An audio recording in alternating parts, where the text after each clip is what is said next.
never made it, but I know what it takes. I'm motivated by a mix of emotion. Got my statement, and I'm reading it slow so I can understand it fully. Appreciate my standing, go out of this world and right on time. Oh, never in my life have I seen the sky light up like this. I'm far away from Earth and I wanna know if you exist. Mission control, do you read me? Send me my coordinates lately. Mission control, am I drifting? Tie me to someone who will love me, yeah. Wait, I think I'll last a bit longer. Find another. Welcome everyone. Welcome everyone. Welcome everyone to another Ref Brandon and the Todd family YouTube video. Wherever you are, whatever you may be doing, thank you so much for making Ref Brandon and the Todd family part of your day. We always greatly appreciate it. I've been listening to a lot of wrestling podcasts lately, and it reminded me about a feature that I have not done in a while here on the channel, which is Where Are They Now? So I figured it was time to do another one.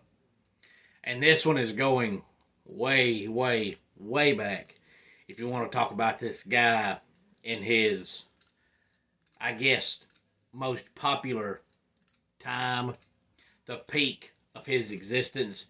He was around some before this and around some after this, but this is the time where he was the most popular, and that is Al Green, who was actually born Alfred Diablo. He was 6'4", 280 pounds, but what he was most famous for was playing a guy named Blade in a tag team called the Master Blasters, who debuted back in 1990, so 33 years ago. Now, the Master Blasters was the name of the team. Al Green was Blade. The other half of the Master Blasters was Steel, who of course is Kevin Nash. So they were Blade and Steel, but the Master Blasters actually started out with Kevin Nash as Steel and a guy named Corey Pendarvis was Iron. So it started out Iron and Steel. The Master Blasters. Corey Pendarvis wrestled one match and disappeared into thin air. And to this day, I've never heard anybody say what happened to him. I really don't know if the guy is still alive or not, but he had one match as Iron. His real name was Corey Pendarvis. Him and Kevin Nash debuted, I believe, September of 1990 as the Master Blasters. They won the match over Brad Armstrong and Tim Horner, and Kevin Nash and Corey Pendarvis actually stayed in the same motel room, and they went to bed, and Kevin woke up the next morning and Corey was gone, and he walked down to the front desk and asked them where the guy went, and they said he got on the bus. I don't know if he just woke up in the middle of the night and realized I suck as a wrestler, or if he woke up in a lot of pain and said, I'm not doing this, or what happened, but the guy knew absolutely nothing.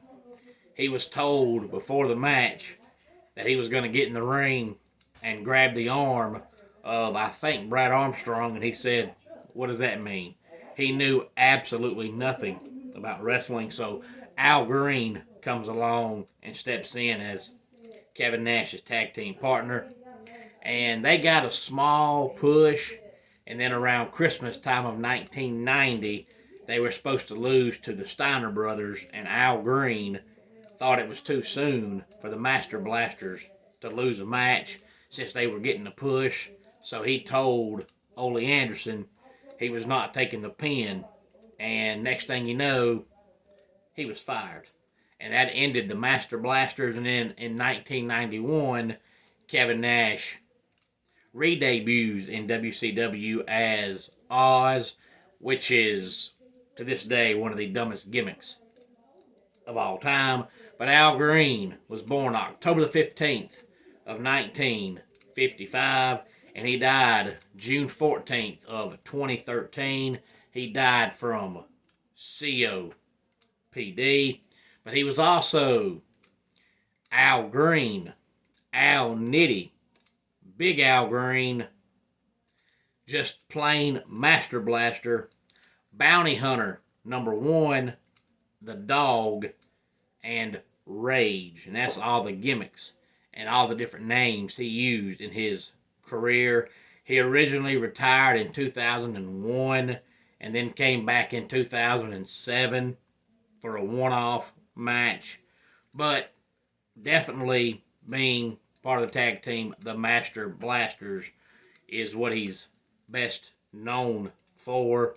And they may have had a good, lengthy run as a tag team if Al wouldn't have refused to take the pin against the Steiner brothers.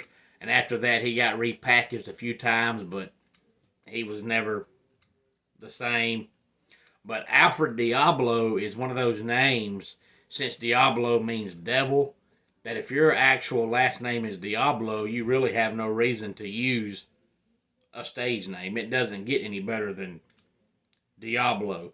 But if you have not ever watched the Master Blasters wrestle, I encourage you to go back on YouTube and watch some matches. And it's amazing how awful Kevin Nash was back then.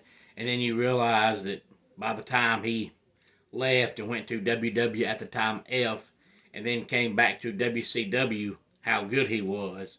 But when he was part of the Master Blasters at Steel, that was his wrestling debut. Kevin Nash was 31 years old when he got in the wrestling business. He's not one of those that grew up wanting to be a wrestler. He wanted to be a basketball player, and of course at 6'10", that makes sense.